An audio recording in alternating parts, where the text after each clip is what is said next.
Hello and welcome to a special program in observance of Productivity Awareness Week. My name is Miguel Fabry, Communications Officer with the Ministry of Infrastructure, Ports, Transport, and I am your moderator of what is expected to be a very riveting and, of course, informative discussion.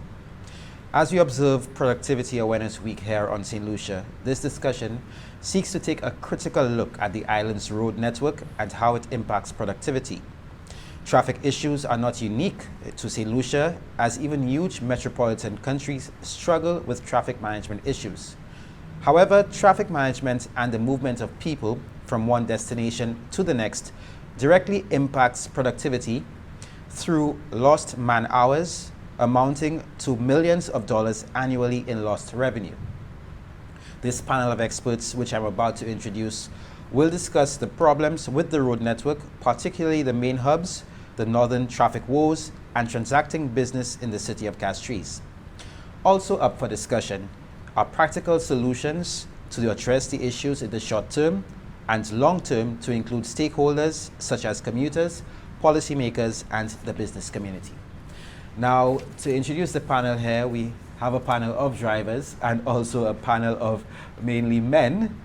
And I would like to introduce, starting from my right, and the youngest here is Mr. Ajani Labon, a youth advocate who once served as second vice president of the National Youth Council and also served as chairman of the NYC, who will be speaking on behalf of the youth. Welcome, Ajani. To his right is Mr. Godfrey Ferdinand, president of the National Council on Public Transport, or NCOPT, a familiar face to the news and commuting and the roads. We have to his right Mr. Fabian Felix, an engineer with the National Integrated Planning and Programming Unit, or the NIPP. And to his right is Mr. Len Leo, the Deputy Chief Engineer at the Department of Infrastructure, Ports and Transport. And finally, at the end of the table is Mr. Andrew Charles, Second Vice President of the Saint Lucia Civil Service Association.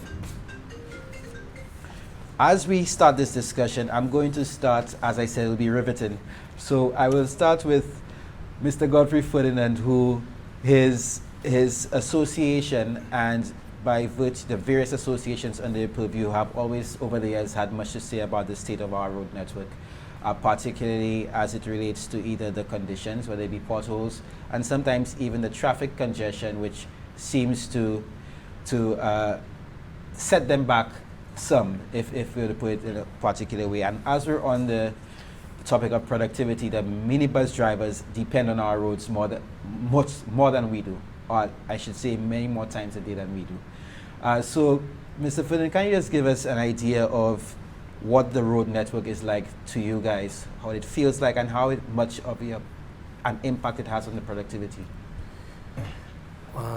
Well, what I can say is that we have a lot of challenges, and I reckon that these challenges are also for the government also, in terms of how do we create a road network that will be a little more easier for the traveling public, and that would bring the level of productivity that is needed. Having said this, I would say to you, in my opinion, I believe that we as a people, our mindset is not really loyal to our country, because if we are, everywhere there is development, you will find congestion, you will find traffic.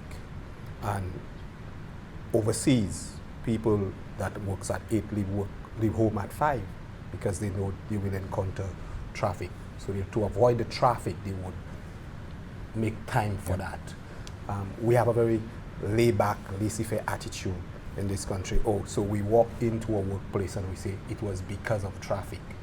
And that is a continuous process. If you know that because of traffic, if your commute would take 1 hour, you leave an hour ahead or half an hour ahead to make space or time for that. So I think one of the reasons that we have faced that is because of our mindset. Everybody want to leave at the same time. And if they were to reach late, there is no consequence for that. So you walk into a government workplace where work's supposed to be at 8, and they tell you, well, there was an accident. But had you left home at 5 or 6, and people are saying, there might be people saying, I'm crazy. But how could they adjust overseas so quickly and they can't adjust here because of traffic? So the idea that it is traffic, I don't really agree or stand to say that should be a good excuse, because development will bring traffic. How do you address the traffic situation is another thing, or how do you adjust to it is another thing. I live Forest here, and I know you get traffic at Marshall. I live at my home at 7 o'clock just to run to the convent, you know. But I know if I leave home at 7:30, I'm in problems. So persons must create this kind of mindset to see, how do I avoid the traffic? Now, it's easy. For those that want parking in Castries for free, they come in at 6:30, 7. They know if they come at 7:30, they won't get parking, so they leave home early. The same applies to, if you want to avoid the traffic, leave home early. Allow me to play devil's advocate here, though. Mm-hmm. So if everyone leaves home early, what will be the result? Human beings are adjustable. They're adjustable. You realize everybody is leaving at 6:30, you move to 6. You move quarter to 6. It's an adjustable thing. You must read your environment. You must know what's happening. Okay? And the bus sector is typical. There are persons that know if they miss the 6 o'clock bus, definitely they will not get a bus maybe until 7. I'm just using that as a scenario. They adjust. They say, okay, well, I'll take the 5:30 bus. So to me, what I have observed is that we do not want to change our mindset. We really don't want to change our mindset. We don't want to change our habits. I'm a customer of leaving home for 7:30. I'm leaving home at 7:30. If I reach late, I'll just tell the boss it was traffic. That's not acceptable in a developing country. So just to get it clear, you're blaming a lot of the congestion on our attitudes as a people, as commuters, drivers. As a people, as drivers, even alternative routes, some of us refuse to use it. We are used to the main road, so we stick to the main road. Whenever there is an alternative to, problems. So it's our mindset and our attitude. Now, you did mention, albeit as an example, the public service. So I'll move right over to the rep from the CSA, so CSA, because I think the public service, just like our roads, have always been subject to criticism. And one of those, like Mr. Ferdinand just stated, was the tendency to walking after the building has closed. How has the CSA itself, do you see that as an issue, and do you directly relate to traffic? And how has the CSA seen it from a union's perspective, where you get those complaints about employees and having to defend your members over the years for these things? Well, I'm not too sure we get complaints about attendance. There may be issues of attendance, but it's not a big issue as most people would think. In terms of public servants, it is the same as he's saying. If you leave your home at 5 o'clock, let's say you leave at Viewfort and you're traveling to Castries, you do not have your own transport. Is there a readily available network of buses leaving at intervals? So it's a holistic problem where all stakeholders has to come together and put measures in place. So you may blame the commuters and say, okay, they should leave half an hour, 2 hours, as the case may be, an hour before. But is there a bus that can take you at the given time? For instance, you leave work at a certain time and you can't get a bus to go home. So we need to, it's not a blame game, but we need to come together to develop a proper system that can work for everyone. So the blame, if you have to put blame, it's on everyone, but we don't blame. We have to get to a working solution where members of the public, minibus drivers, government, and all the other stakeholders should come together to develop a working formula. Interestingly, you say that, and we do have Mr. Felix here, who was part of the team working on the Castries Vision 2030.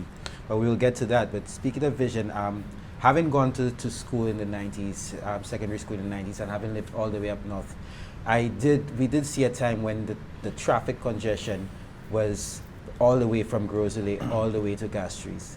That has very changed now. It's probably halfway in Boadawaj. But then from a student's perspective, Ajani, having to to knowing, and you of course are from the south. You're from Mico, is it? Mico, right, as well.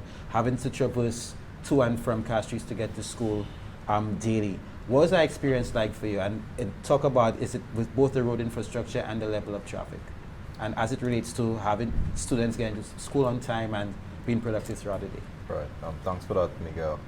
I think generally, when we think about the state of the road infrastructure as well as the traffic issue, I agree with my counterpart in terms of the fact that we've not been able to come together as a people to gain consensus on fundamental issues of infrastructure development and vision. As it relates to traveling to and from, Mico, I remember going to Saint Lucia, having to do it daily. And one of the things which he mentioned is the reliability of the public transportation system. And I know it would be an interesting conversation between the public sector and the private bus associations, but it would be important to think through analyzing, similar to what you said, this interval system where if I'm going to be at Saint Louis or a school up north for 8 a.m., then if I leave at 7 or 7:30, I can, or 6:30, sorry, I would be, guaranteed a bus leaving at the same time. But I think there are implications to that, because a bus driver leaving his station wants to know he's going to get a full load before he heads up the road. But if there's an analysis done to say, you have a certain percentage of people who leave, their community at this time of the day, then you can guarantee 2 or 3 bus drivers that they're going to get a load. I just don't think we've had those discussions. But if we can have more of those discussions, I think it gives bus drivers who private, right, they're running their private enterprises, a certain level of confidence that there can be a plan that will work for them. The other thing I want to say is, I think the state of the public infrastructure system has a negative implication on public safety. And I think too many young people are losing their lives. Too many young people are being affected, whether it be the quality of their vehicles or just generally their ease of doing business in Saint Lucia because of the quality of the public infrastructure system. And I think, again, a lot of those things can be sorted out in conversation between young people who I think have a vision for the development of our country and those who've been there who understand the culture of our nation. Then I will get to you because considering all the discussions that's been had so far, you probably have the most experience in terms of from a personal level and a professional level. We spoke about having to supervise staff who may or may not live in other areas, may not come in on time. You live in the north, a highly congested area that has probably grown exponentially over the past decade in terms of both residents and the number of vehicles. You are a father as well, have to get your daughter to school on time. Can you speak from a broad perspective, from both your technical expertise and having what we discussed and now speak of what you think the issue is with our roadways that impacts productivity, whether it be the time we get to work and Johnny also mentioned the conditions of our road infrastructure affecting the quality of vehicles and causing accidents. Wow, it's big, and I personally feel for all of the comments that have been mentioned so far. The words that come out to me is called sustainable transportation, and it's a study. You need to understand your network. We have small roads. We also have to think about being able to get from one place to the other in a timely manner. All of these things need to be considered. Is it necessary for everybody to drive a vehicle to get to Castries, or to get to work, or to get to that 1 or 2 parking spaces within the Castries basin? Is it necessary? Could they be deterred from that by a good public transport network system that encourages them to leave their vehicle at home and get on a bus instead? That's holistic. Is it necessary for everybody in every type of business, or whether going to school, to business, do they all need to be at the same place at the same time? Is it necessary for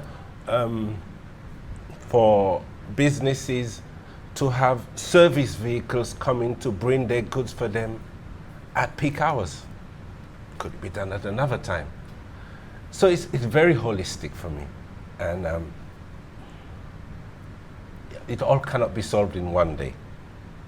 But I think various stakeholders need to get together, consider it, look at it, see what can be adjusted.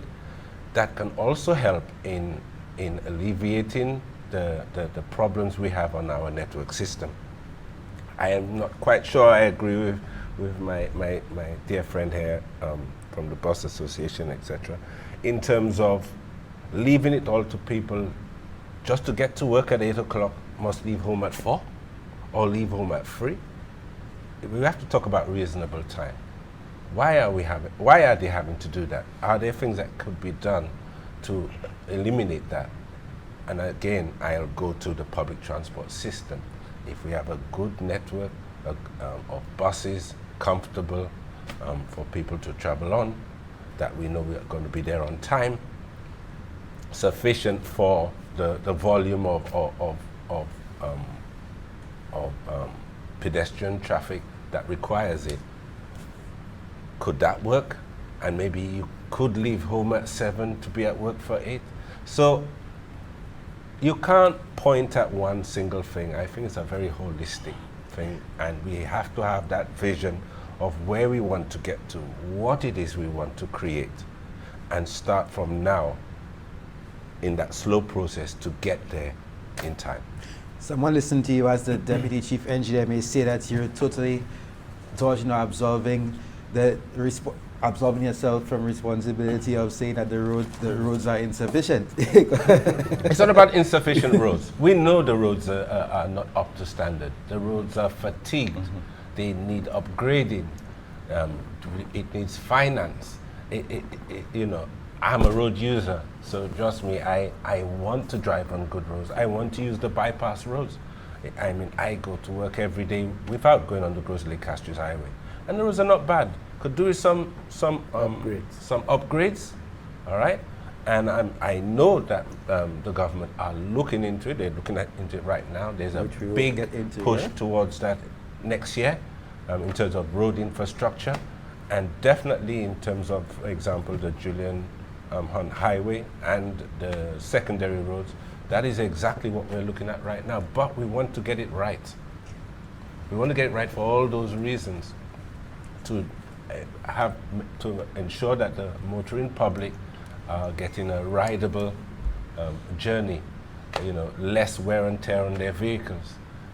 Everything is important, and therefore reducing the congestion on our highway, which at the moment is dealing with somewhere around 24,000 vehicles per day utilizing that highway. So yeah, I mean, I'm not dodging away from it. I want it to happen, and I know our government wants it to happen. They also want to get it right. I noted two keywords, vision and holistic, which segues nicely into Mr. Fabian Felix of the NIP, and obviously would have worked on Castries Vision 2030, which we want to hear about. So, Mr. Felix, could you tell us a little bit about Vision 2030, and also as it relates to the transport and the road network, and maybe you could highlight problems which have been assessed or have been highlighted, and we're looking to address in this vision. Right. So to explain more about the vision, the Castries Vision 2030, I may perhaps choose to talk about the economics of traffic and congestion. And I think the colleagues here have spoken about them. There's a demand, a supply, which talks about the road networks, the width of the lanes, the capacity of the roads, the number of buses, and there's the demand side. What do people want? So I think that's very important that from the public side, they understand this, and the policymaker side, that they understand there's a supply and demand for road networks. So the vision was a bottom-up approach where we consulted with stakeholders, from minibus operators to market vendors, everyone in the city, pedestrians, to understand their needs and some of the problems. And when it comes to congestion, it's obvious there is a circulation issue in Castries. There's a proliferation of parked vehicles all day in high value real estate or areas in the downtown, for example, the boulevard. And there have been talks about, pedestrianization of the boulevard, making it a zone where, parking is more expensive than any other area.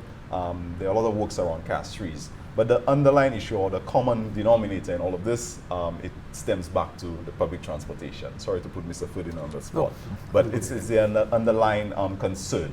And Mr. Leon mentioned it. If we have a reliable, efficient, comfortable public transportation system, a lot of our issues can be solved. So here lies the question. What do we do as a country?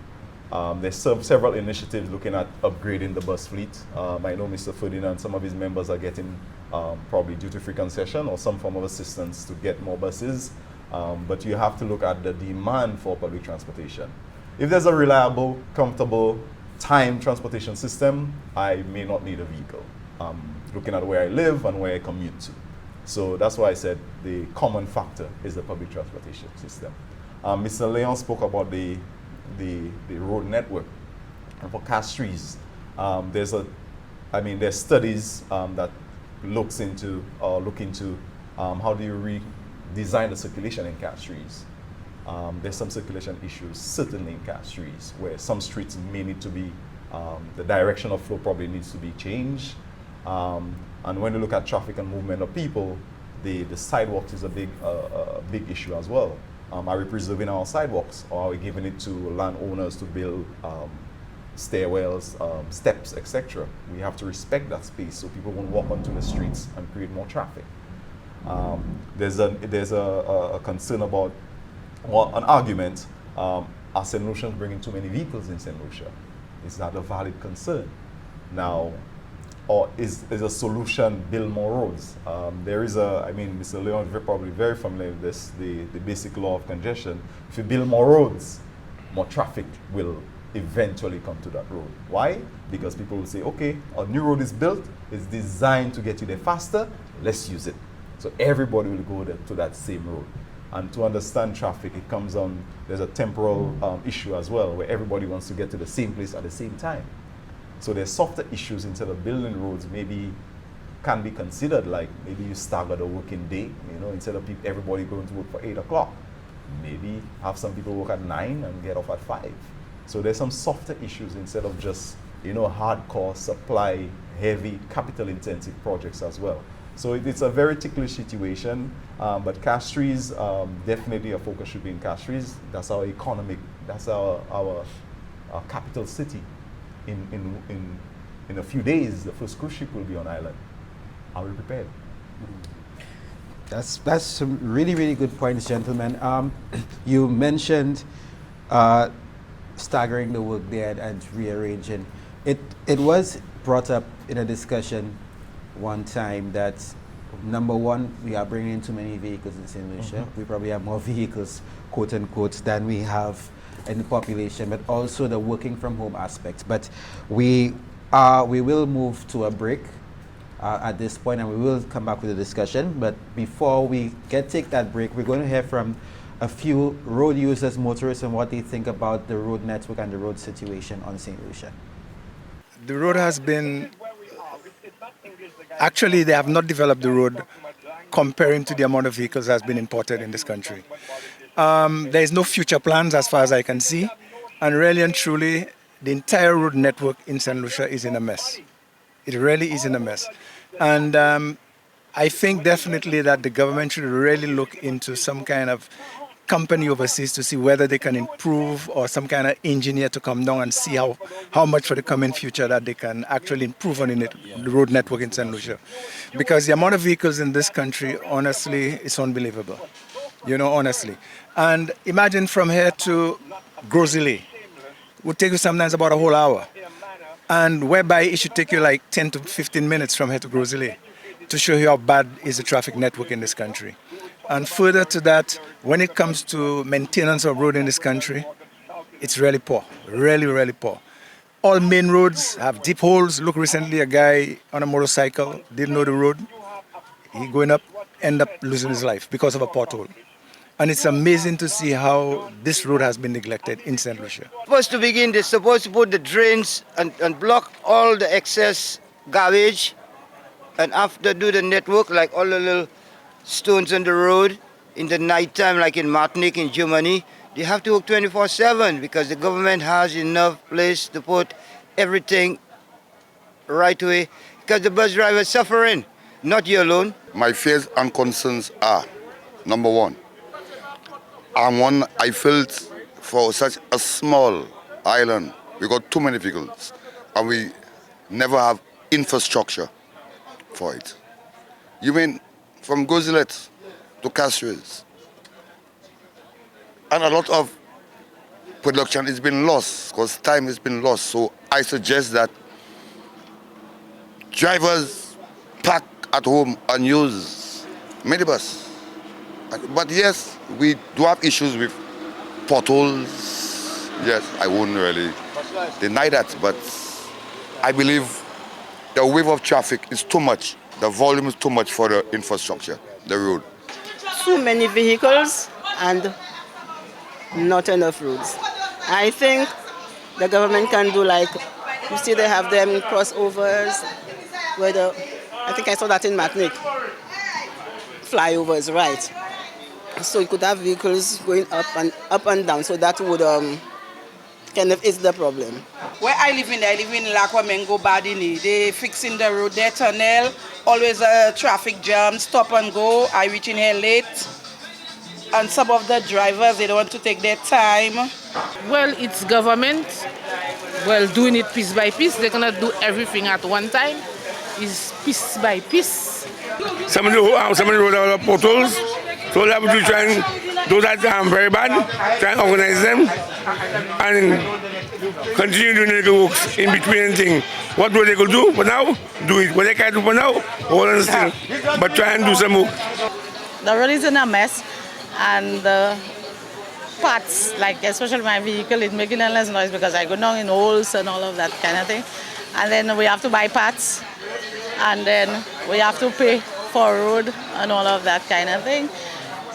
So the solution is to fix the road. Yeah, well, some of the issues I see so far is the holes, the potholes. The potholes, they need to fix on the road. Some of the roads are too small.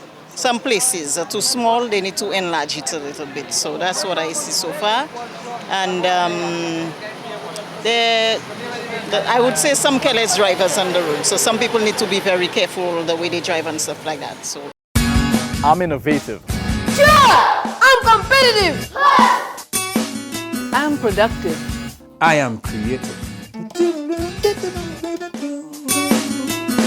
I constantly improve what I do and how I do it. I am output-oriented. I never stop learning. I give of my best, always. The National Competitiveness and Productivity Council, embracing excellence. Welcome back to our discussion on the road network and its impact on productivity. And we will pick up where we left off. I was about coming to Mr. Andrew Charles, following Mr. Felix, who did mention, of course, and Len, about staggering the workday. And you also brought up another point which has been argued for years, whether Saint Lucia has been importing too many vehicles. Now, these two can, from my perspective, can go hand in hand. The fact that you have the work from home thing, where it costs the employer less. It has been argued that on utilities, and the workers are sometimes able to work in an environment that's more comfortable and be more productive. Now, there are arguments for and against that, but then it's also been argued that you have less vehicles on the road, like Fabian said, and you have less people going through, causing a lot of that traffic congestion. From a public service perspective, where does the union stand on that, and do you agree with those arguments? Yes, the union has agreed with this argument, and even members now are writing so that the union can have a dialogue with government and other stakeholders to move in that direction. For example, you can have a 3-week work schedule at work and the other 2 at home. But to do these things, there are implications. You have situations where you need to improve the network at the worker's home. They need proper time.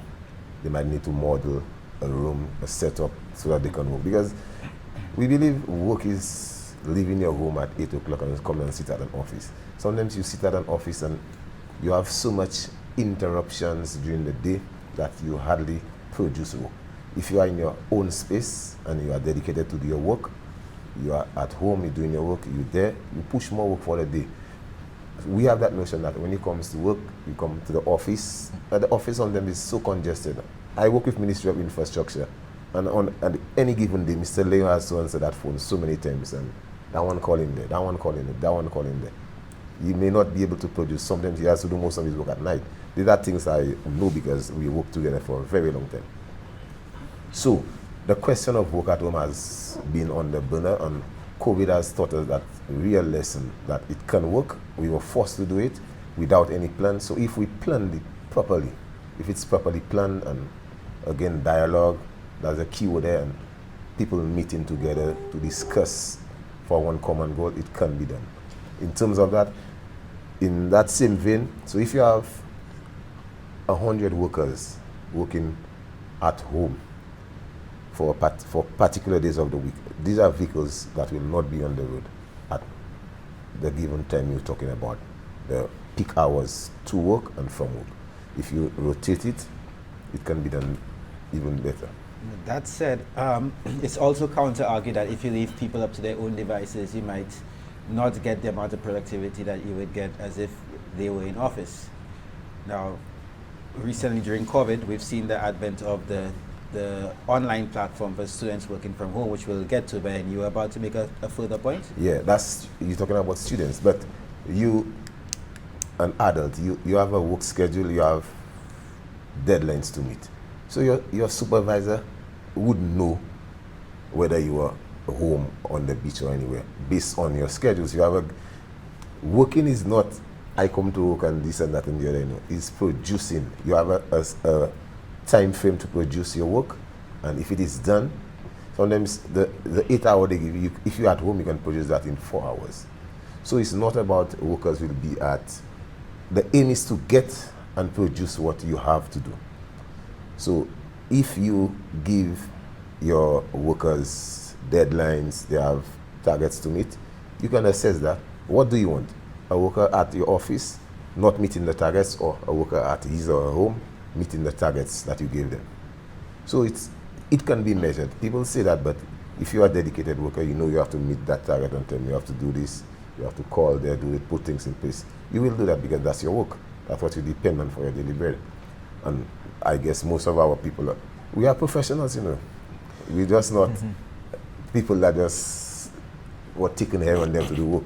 You expect people to depend on your work and you to deliver the work. So that case about people who just do what they are doing, and if you're not at work with the boss, you'll be watched and expect to see what you are producing. So it's an argument some people will use, but I believe if you come together, you do the research, look at the pros and cons, and you dialogue properly, it can work. Anecdotally, while we may not have the quantitative evidence in front of us right now, I'm not sure if Fabian has had it in the research forecast Vision 2030, but we as drivers know that once school is out, the road is easier during the rush hour. There's less congestion and everything. Do you subscribe to the work from home? Do you believe that would be, and I'm talking about from a student's level, that would be beneficial to reducing the traffic congestion, particularly in the rush hour? Yeah, I think it goes back to the point you made in terms of each sector looking at the sector-specific outputs that your employees would need to churn out so that it doesn't have to be working within the actual physical plant. Similarly, within the school system, students, if it can be proven that you doing your assignments and participating in classes from home will be able you'd be able to understand the concepts, you'd be able to follow classes, you would be in an environment that is conducive to learning. And there are several factors looking at the accessibility of basic commodities such as internet.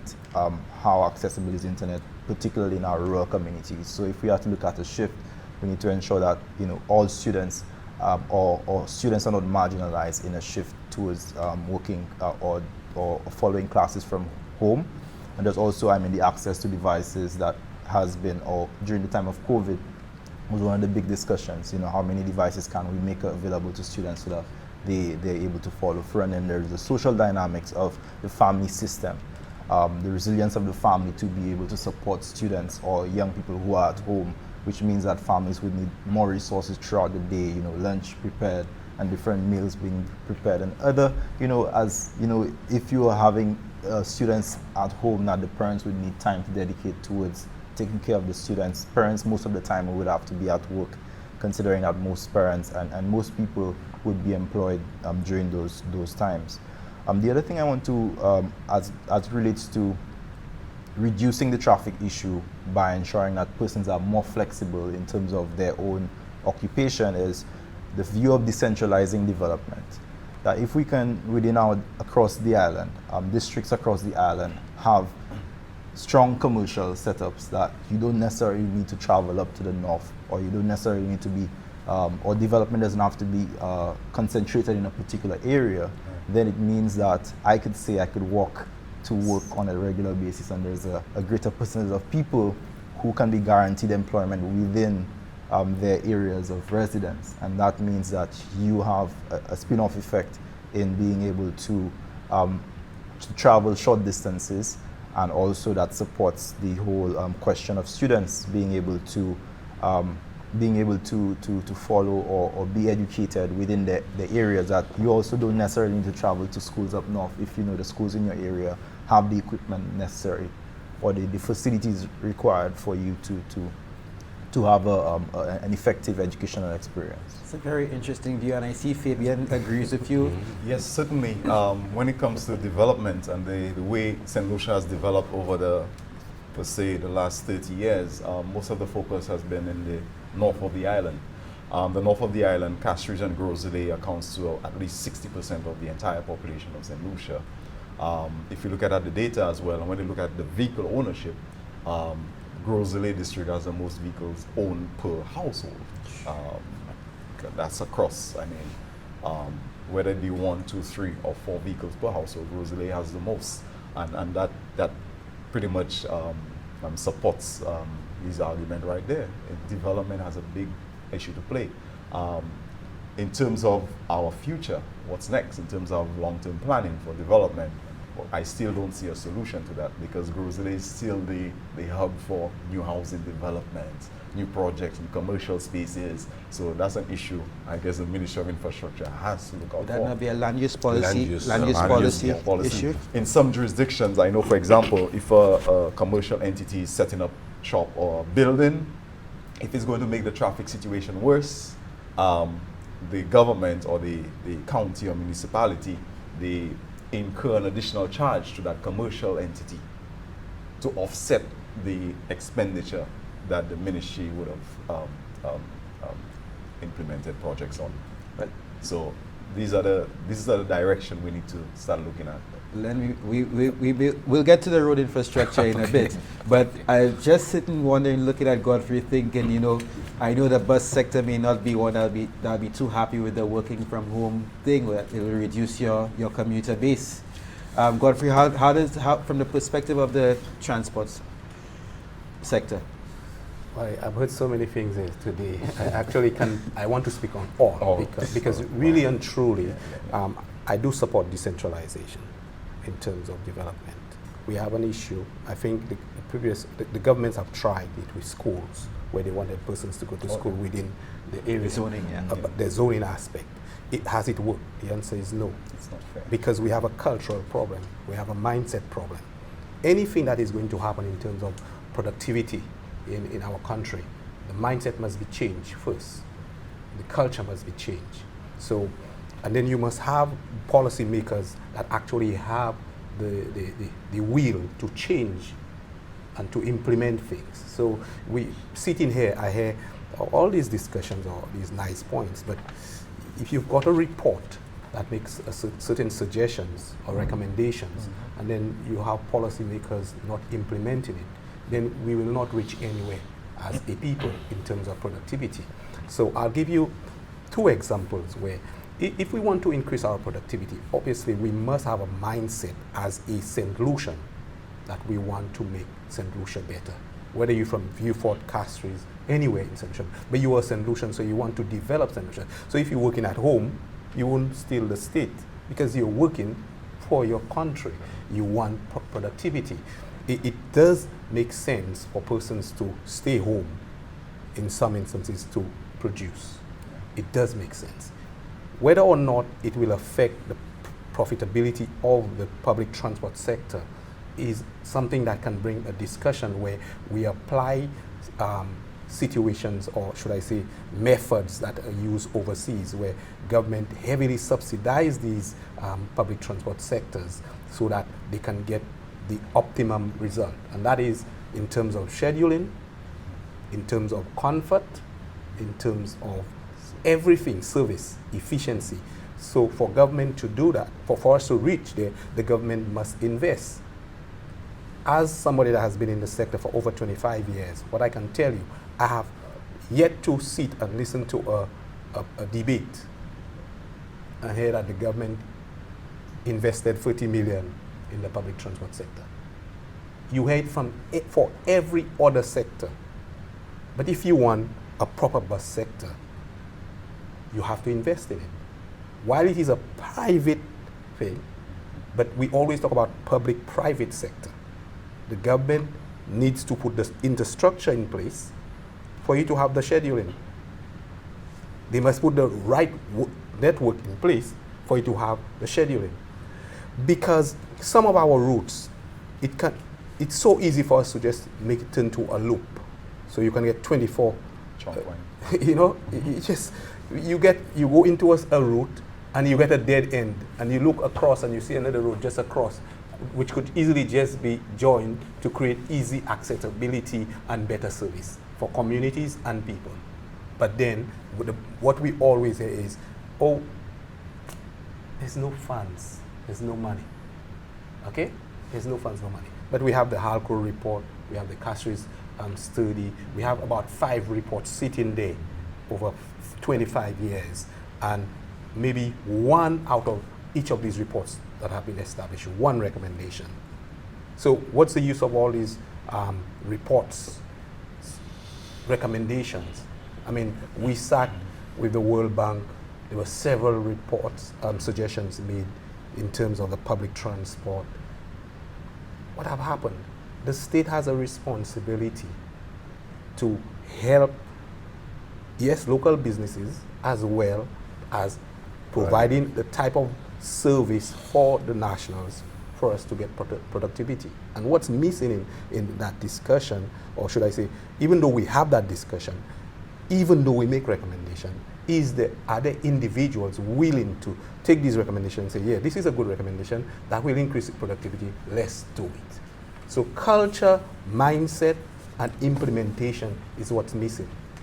I think just state that the road transport policy, the sustainable road-based transport policy, is currently it's almost in the final stages of the recommendations and reports, and the government through the minister did say that we are looking at implementation within the next year coming. The CDB report? CDB report. Yeah. So again, I'm not saying that's not true, but we've heard these things several times. For me, when I see it happen, I'm saying yes, because we do have a lot of recommendations, and you can speak to that. You've got these things piling up there, and you're trying to say, why is there another study when we have not even implemented one or 2 of these stuff? So these are the issues that we are faced. Yeah, it's always nice to have all the recommendations, but somebody needs to implement the recommendations. Now, I want to say something when it comes to the road network too. Even when we were coming here, maybe most of us drove to come here, okay? Yes, the road network is an issue, but if you are careful, you wouldn't really have an issue in terms of accidents. You know the road network. So signage is missing, you be careful, okay? You know the road network is, you be careful. But one of the issues is enforcement on our roads. So you drive from Castries to Viewfort, and the only time you might see a police officer is if they're responding to an accident. But why not have systems in place to prevent an accident? So if I know there's a likelihood of I being stopped from Castries to Viewfort at least 3 times because there are 1, 2, 3 police stations on the road, on the way. If I know that, obviously I'll know my tires have to be in check, my lighting system have to be in check. So my licensing system have to be in check because my license and insurance have to be in check. If I know that, you think I'll take a chance? 90% of the individuals would not take a chance because they are law-abiding citizens. But we know for a fact that we will not see enforcement except if there is not something severe on the road. So persons knowing that take chances, and people actually lose their livelihood on that. Young people are dying because they taking the chance and boom, something happened. Okay, so I can tell you, I know my daughter was in an accident due to a drunk driver, lost a limb due to a drunk driver. So for the past 15 years, I've been pushing for breathalyzers and speed guns. And what have happened? You sit and you listen to the debate, and you're, how much will it cost a state to give the police the equipment for a breathalyzer or speed guns? And then every time you hear an accident on the road, you hear persons coming and talk about speed, speed, speed. But if you had the equipment to give to the police would have stopped that speed. But right now the police cannot stop you because, I mean, I know Viewfort to Castries so well. Tell me how many reduce your speed signs there is, and tell me anybody, I think there is only about 3 or 4 speed signs. Yeah. But even though the speed limit in terms of the speed limit sign, but even though it's there, can the police stop anybody? Because they have no measure to stop and measure speed.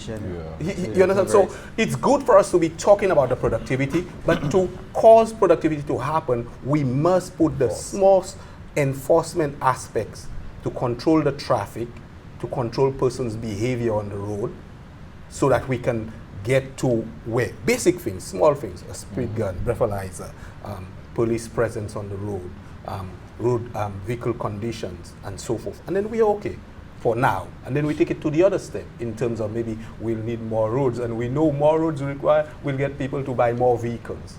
And like I have said, development, part of the thing is whenever you have a developing state, you have a developing community, just look at it, you will see the number of vehicles parked there.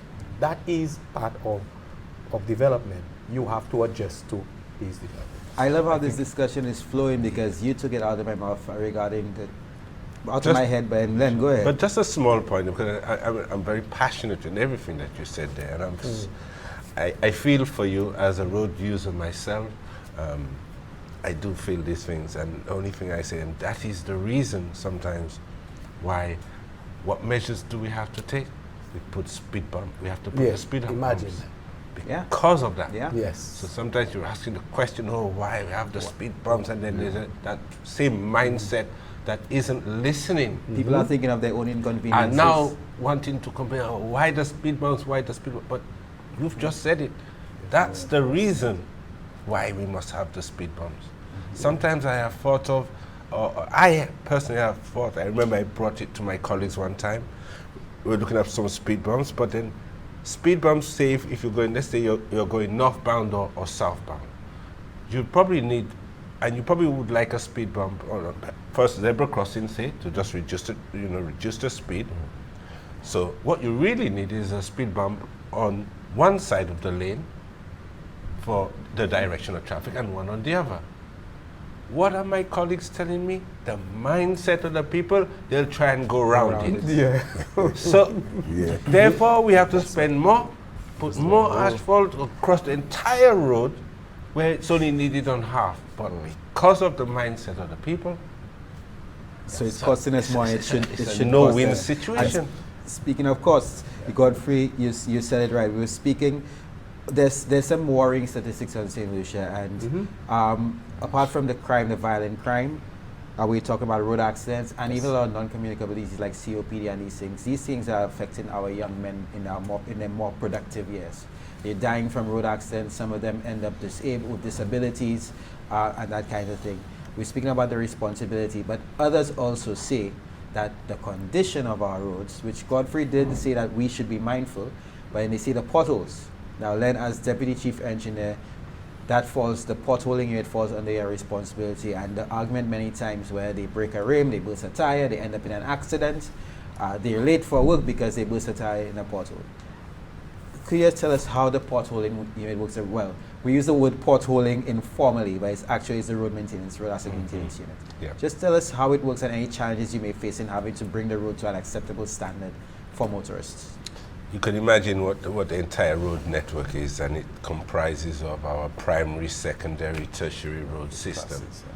But we are mandated to, first and foremost, deal with the primary road network and to try and ensure a 0% tolerance in potholes. Now, if we say 0%, it almost means that with the state and the fatigue of our road as it is right now, we have to remain on the primary road network for that entire time.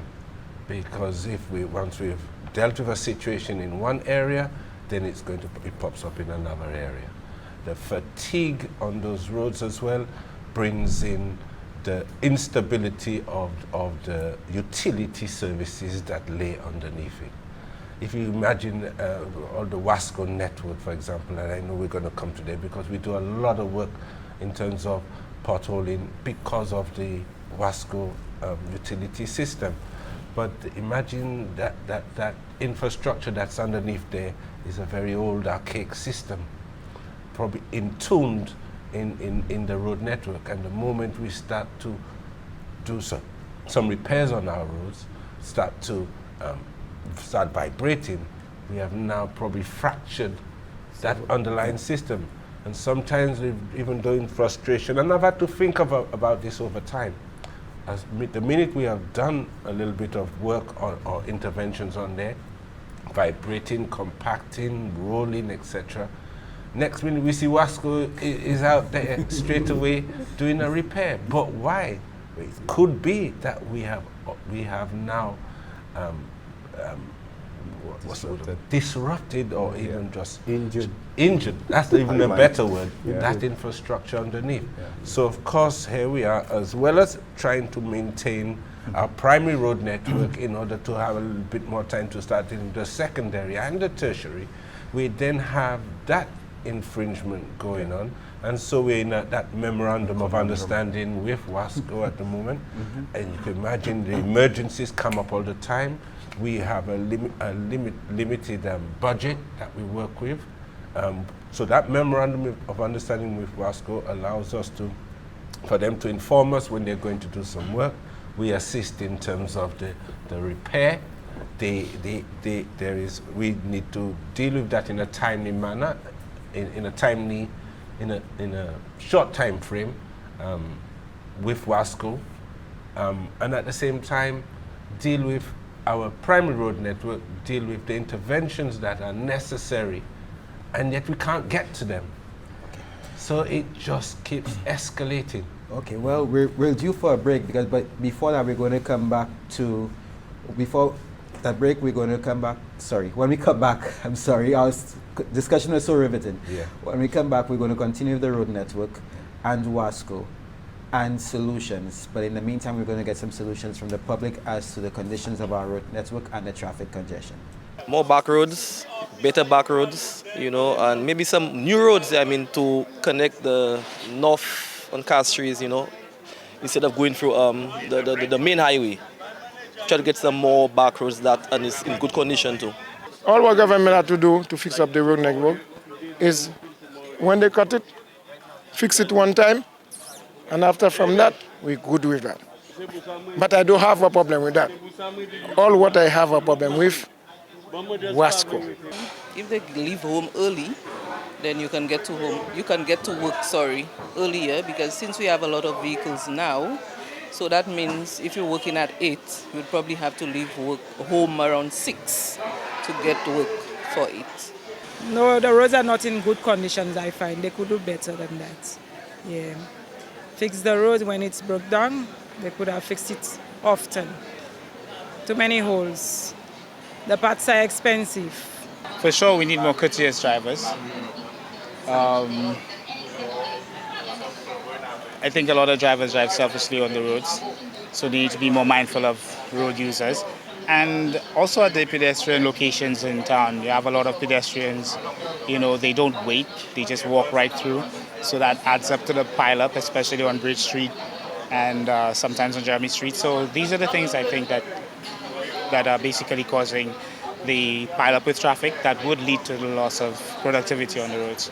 Different times to go to school and go to work so that the roads could be clear every day.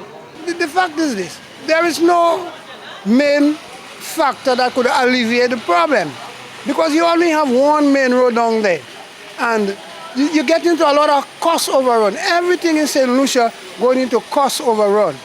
I suggested to the government some time ago to build a bridge across the harbor which will take the traffic coming from Grosile, you bypass Castries, you go over the bridge and you head for Vifoot. And it's an open and closed bridge. It's a money-making bridge. But they choose to spend all that money on a road there, where they're losing money, where they could have built a bridge and which would bring in money into the revenue of Saint Lucia. I am still sticking to my point. I am not changing. Because one day, some bright boy will come and say, let's build a bridge across the harbor. And he will do as if it's his idea. It's not his idea, it's my idea. Well, I believe some of the people that are traveling all over the country, like from Grosile and them places, people that working in town, they should be using the back road, to avoid all that heavy traffic on the road. And then, again, the way some people drive, they want to overtake, and all that causing serious accident on the road, Even what I noticed that the roundabout in Shock, like to go in by Mega J. Somebody come from in town and they want to go to Mega J. As they swing the roundabout, they take the right lane, and when they reach further, they want to cross to go inside Mega J. And all that can cause serious accident. I believe they're supposed to take the left from the roundabout to the left, and you're already on the left, and you go and you swing inside Mega J. Because I see many accidents almost happen there already through that kind of driving on the road. Do you run a business? Do you use data in your decision making? Meet Gina and Lyle, two entrepreneurs. Gina knows that if she wants her business to grow, she must rely on quality data to make the right decisions. Gina uses Pro Tool. Pro Tool tells Gina how well her business is performing and tells her where she needs to make changes. Gina's data-driven decisions are working. Her business grows stronger and more profitable. Lyle makes his business decisions from his gut. Who needs data? After all, he knows what's best and does not need figures to tell him how to run his business. Lyle notices the business is struggling. He does not know why or what he needs to change. The business is crumbling. Gina has the winning formula. A business guided by data-driven decisions becomes profitable. Use Pro Tool to measure the productivity of your business and reap the rewards. Pro Tool. Plan to succeed with data-driven solutions. Welcome back, and I'm here with my 5 panelists, all representing different sectors within the public and the private service. We were on Wasco, Len, and I have a question to pose to both you and Fabian as engineers from a technical standpoint. Do you believe, based on what you said, a hole springing up right after we've done it, do you believe that it's time that our utility infrastructure does not run underneath the roadway? It's time that we move that way. Yes, I would agree with that. But right now we have inherited a network which isn't that. But while we are developing and improving our road infrastructure, when we go back, basically the projects that we do now, we bring the utilities on board so that when we are creating this new infrastructure, it is prepared with utilities in mind, with a sewerage or water lines which run in more in parallel with the road network, with cross references when necessary, and trying to use perhaps the verge areas as well, rather than non-systematically placing it in any format on the road network. There are standards that are even international standards that are used, which tells you the depth and the width or the offset from the carriageway at which infrastructure should be. And I think if in general, as a general rule of thumb, we work in that way, I think we're on the right direction to an improvement. Fabian, any consideration for that in Vision 2030? Yes, certainly. So the whole idea is to coordinate the implementation of works.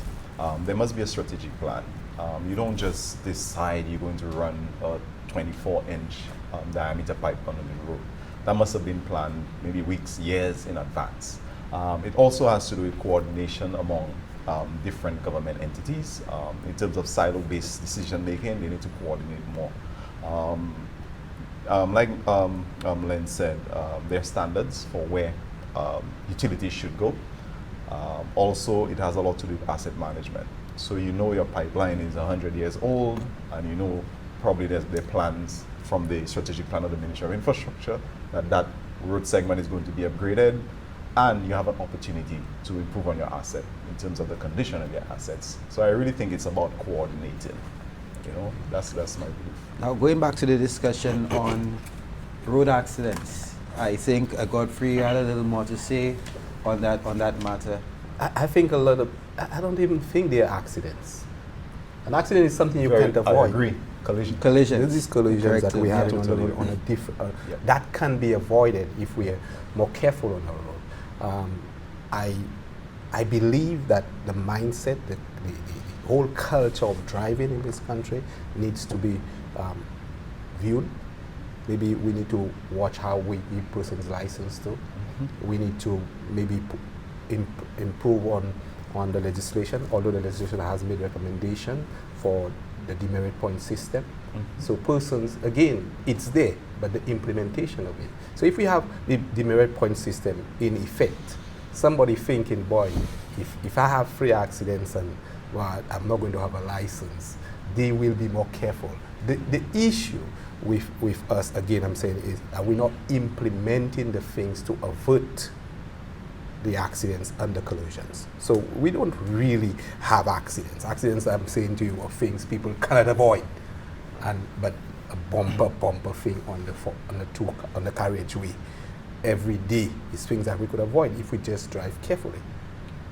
We'll get back to that carriageway point, I think you had a question, but go ahead, you had. Yes, okay. To Mr. Ferdinand, I have heard him speaking about many reports, which I know of too. But my question to him is, how often does he write to the relevant authorities asking or seeking intervention to implement at least part of these reports? That's not his role. That's not my role. But no, but what I'm saying, it affects him. No, but I will tell you. Just before you come in, I have to say to you. One, I sit on the Road Transport Board, which means every month I make, you see this discussion we're having, I make recommendations or I point out to them these reports that has not been implemented. Every month, once a month, I do that. Personally, I also write the government most of the time when we have issues. If you're looking for an active sector in terms of engaging the government and the police, is that the National Council on Public Transport. So we do. I want to say to us here that the council is concerned about safety, efficiency, okay, and productivity. For us to get that, the council is saying that we must have all the players playing their part. And again, I'm saying to you, we must change the mindset of individuals here in terms of driving and work ethics. Okay? definitely work ethics, and also the driving habits of individuals. If you cannot drive, you can't get out of some of those junctions in this country, because persons doesn't have the kind of courtesy, road courtesy to allow somebody to pass. Obviously, we have persons that are aggressive on the road. We have not even discussed jaywalking in this country. Persons think like they have the right to just walk across the road at any speed or any space. That we have to address too.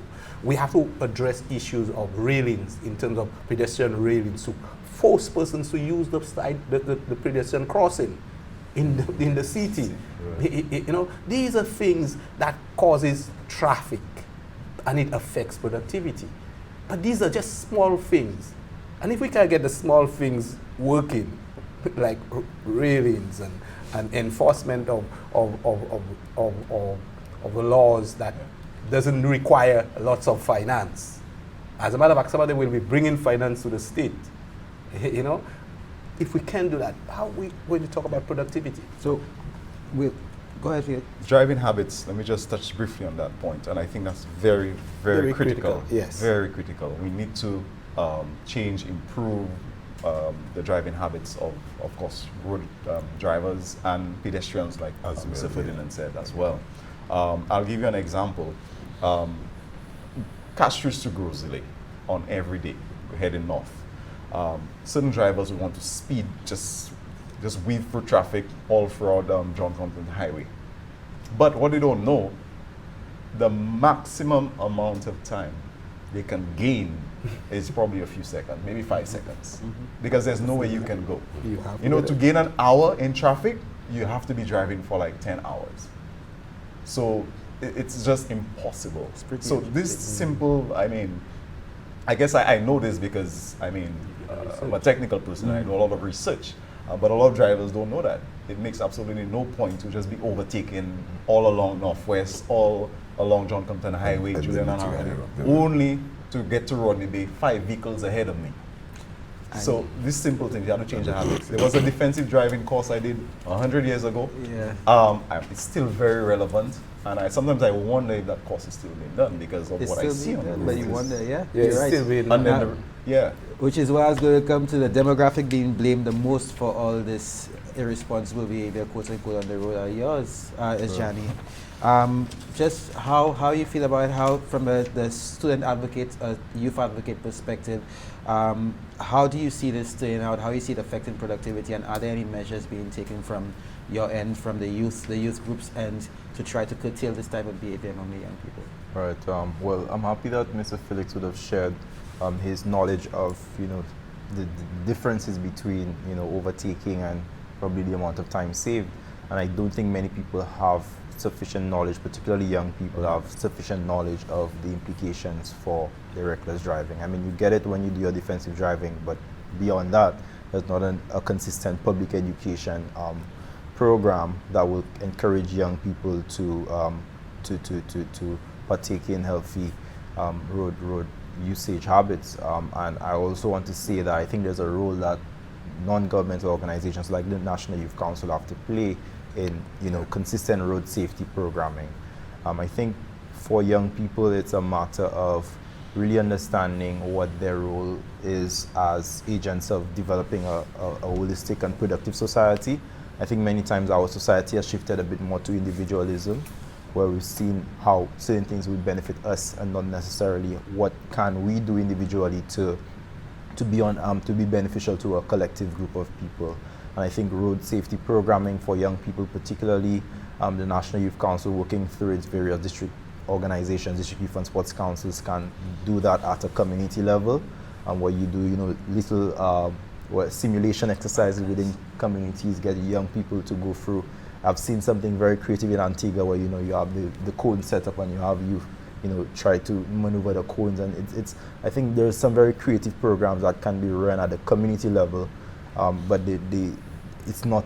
I don't think it should be reliant on the state to do those things. Other organizations can step in to support that effort.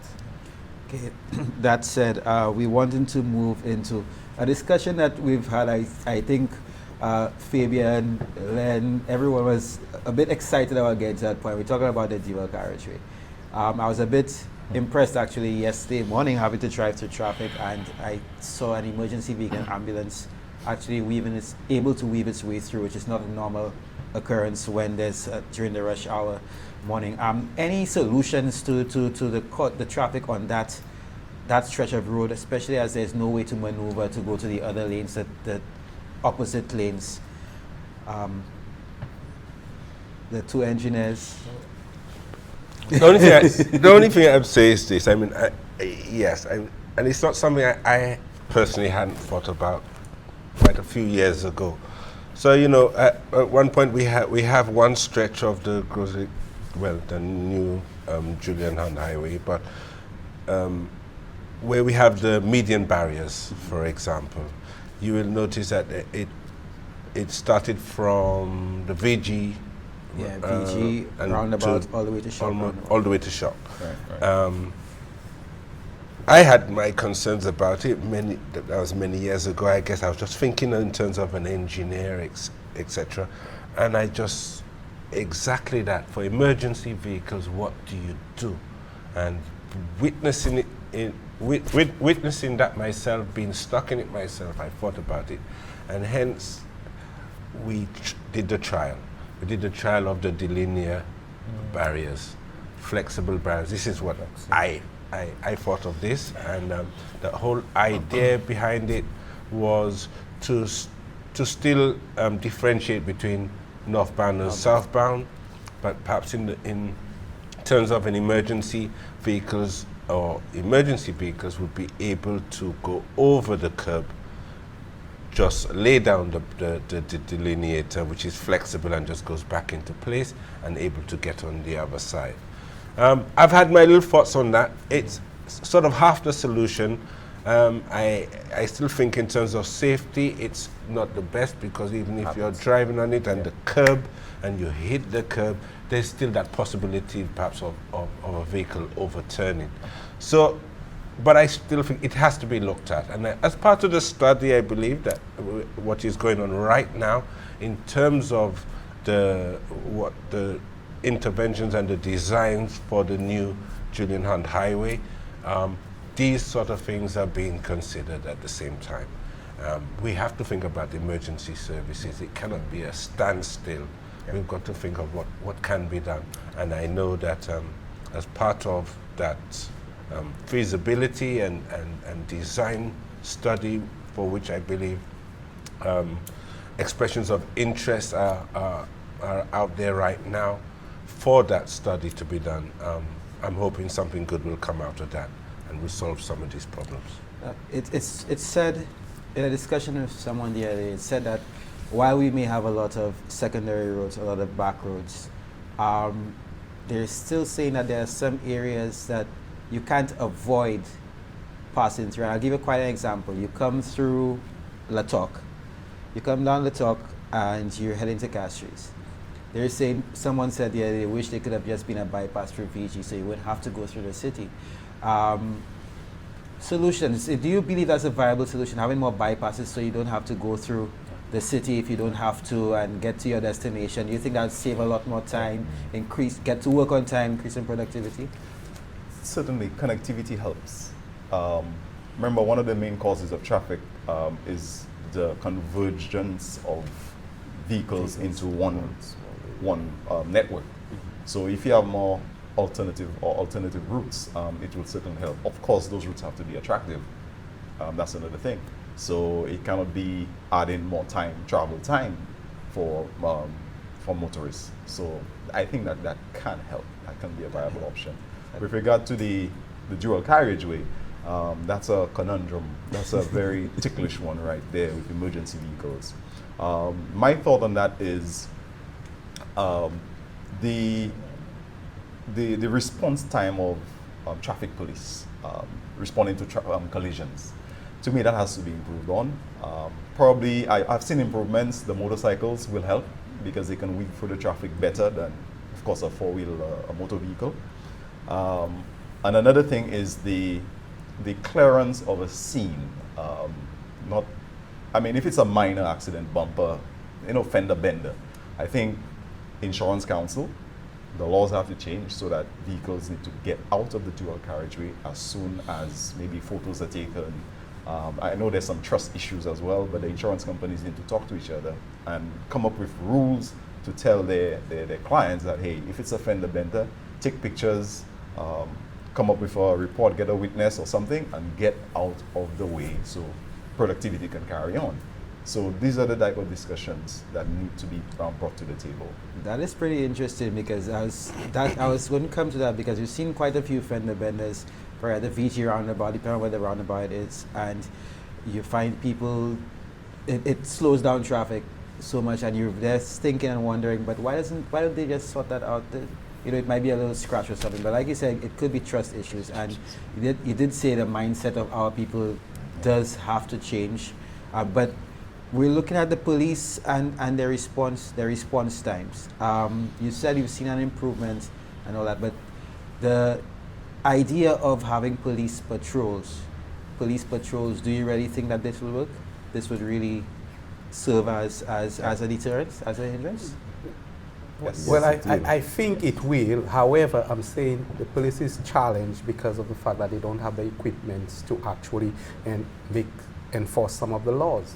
So, for example, some young guy or some person just driving speed on that dual carriageway. Where is the speed gun for him to charge the guy? He just have to watch the guy doing his thing and go back to his office. So again, I'm saying if we are serious about productivity, let's get the small stuff going. I mean, the last debate I heard that there was money for speed guns and breathalyzers. Yeah. And we in October. The American system is already on the books. We in October.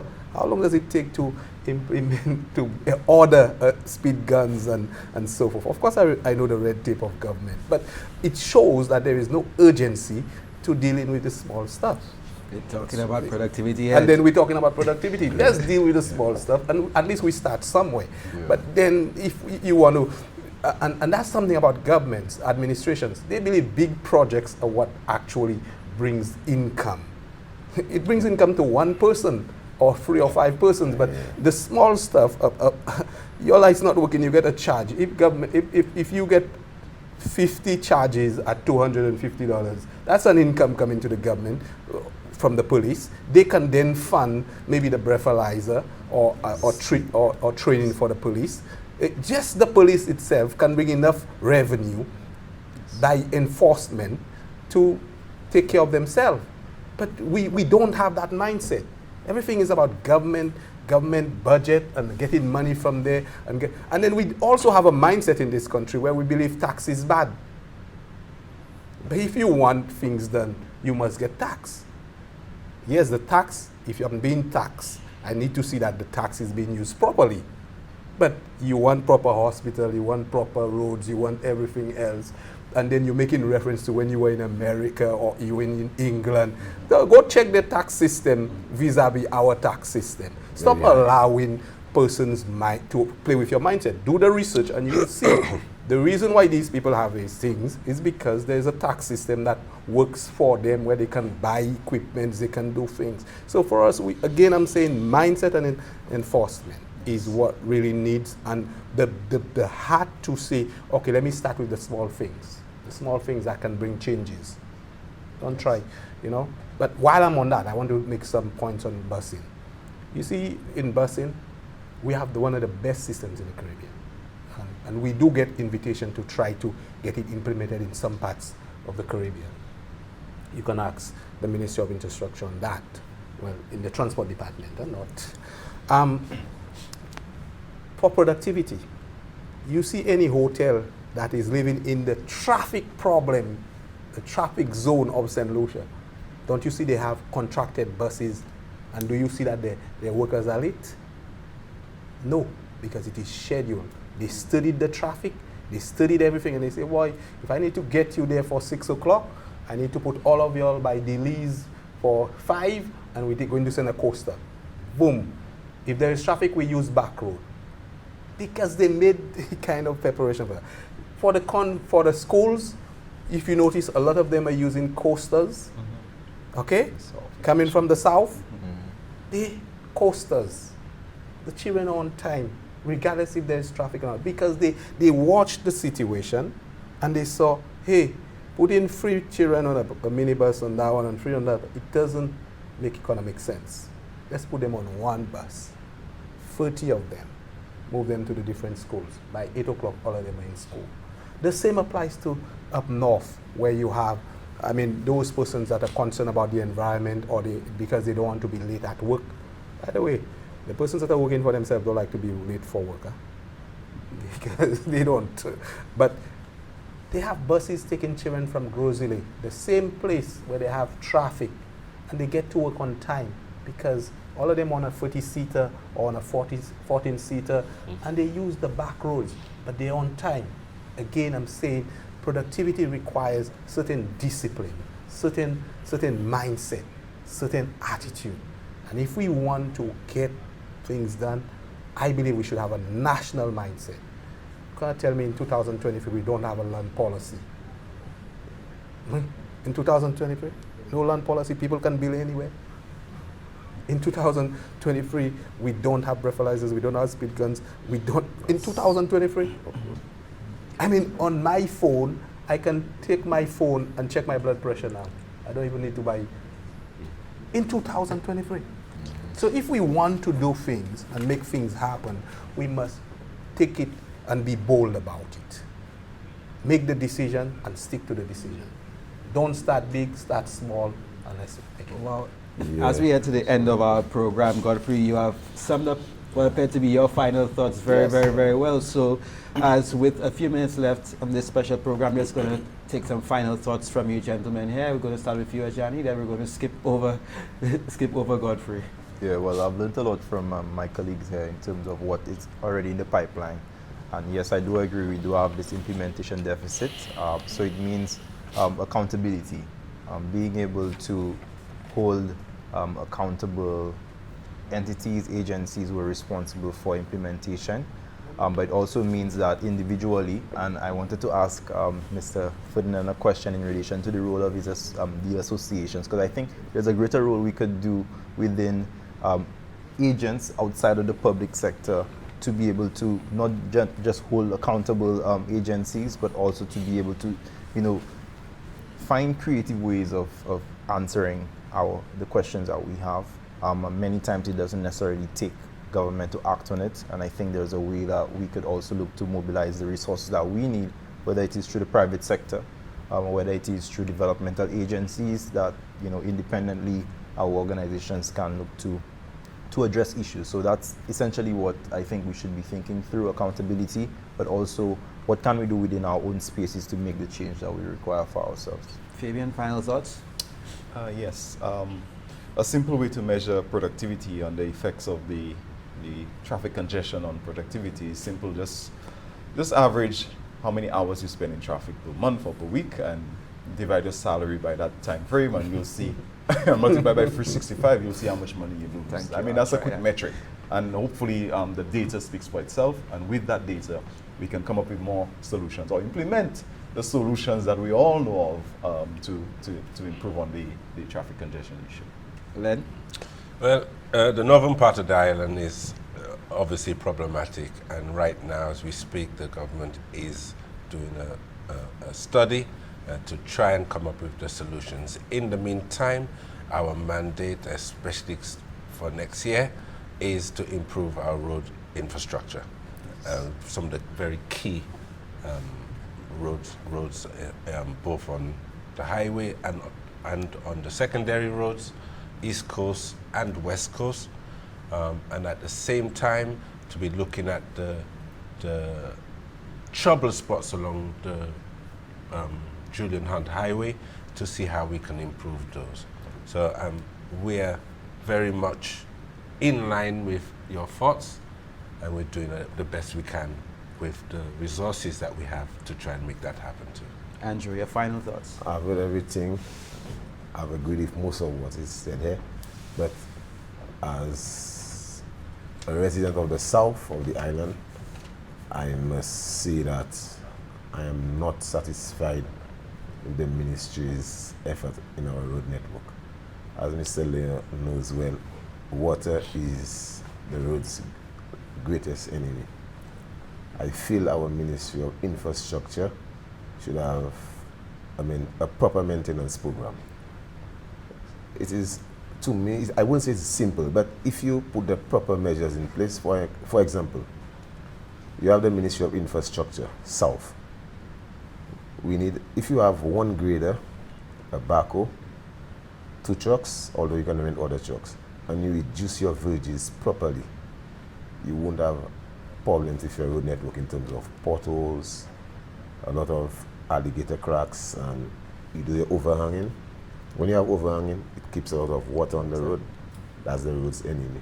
So the Ministry of Infrastructure, to me, should decentralize. You have the Ministry of Infrastructure South, and we are pleading for a proper road, I wouldn't say road network, just proper maintenance of the road so that it would stay intact, so that commuters, road users, and employees, both employees and employers, can make it on time and a proper drive. For example, you have a congestion in Viewfort Town, from the Rubis gas station next to Courts to the Viewfort playing field, Masne grounds. And one of the reasons why this congestion is so intense is because they don't use the same, we were talking about, bypass. If you live in Labi or any westbound to east, you should just take the Lavicious Road. But the Lavicious Road is in such a deplorable condition. All the drivers are willing to spend more time, go through Viewfort because of the nature and the condition of the road. I don't know whether you have driven there recently, Mr. Leon. These roads are in deplorable condition, and we need to make a proper effort. But if we can, as I was saying, you get a backhoe, a grader, we reduce the bridges on the highway. I drove from Viewfort to Castries. A little rain, water is crossing the road, and everywhere, left, right, and center. The water should be away from the road. If the water is away from your road network, your carriageway, your road will last much, much longer. Okay. That would save costs. Then you can implement other measures. That same money you would have spent fixing that road. You can buy breathalyzers, speed guns. No, but it's true. We only have one budget.